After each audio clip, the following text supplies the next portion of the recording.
Шаманов, Пуликовский, подкармливаемый нашим национал-предателем Завгаевым, не насытившись нашей с вами кровью, грубо, нагло, варварски, нарушив достигнутые Назрановские договоренности о прекращении войны, возобновили боевые действия.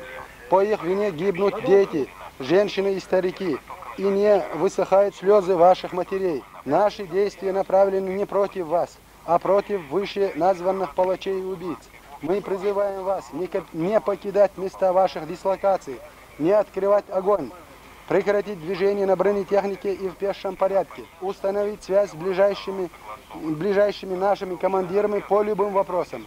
При выполнении этих условий наши бойцы не будут открывать огонь по вашим позициям. Ваша судьба в ваших руках. Желаем вам вернуться домой живыми и здоровыми. Всем, кто перейдет на нашу сторону, гарантируем жизнь и беспрепятственную отправку домой. Генерал Масхадов.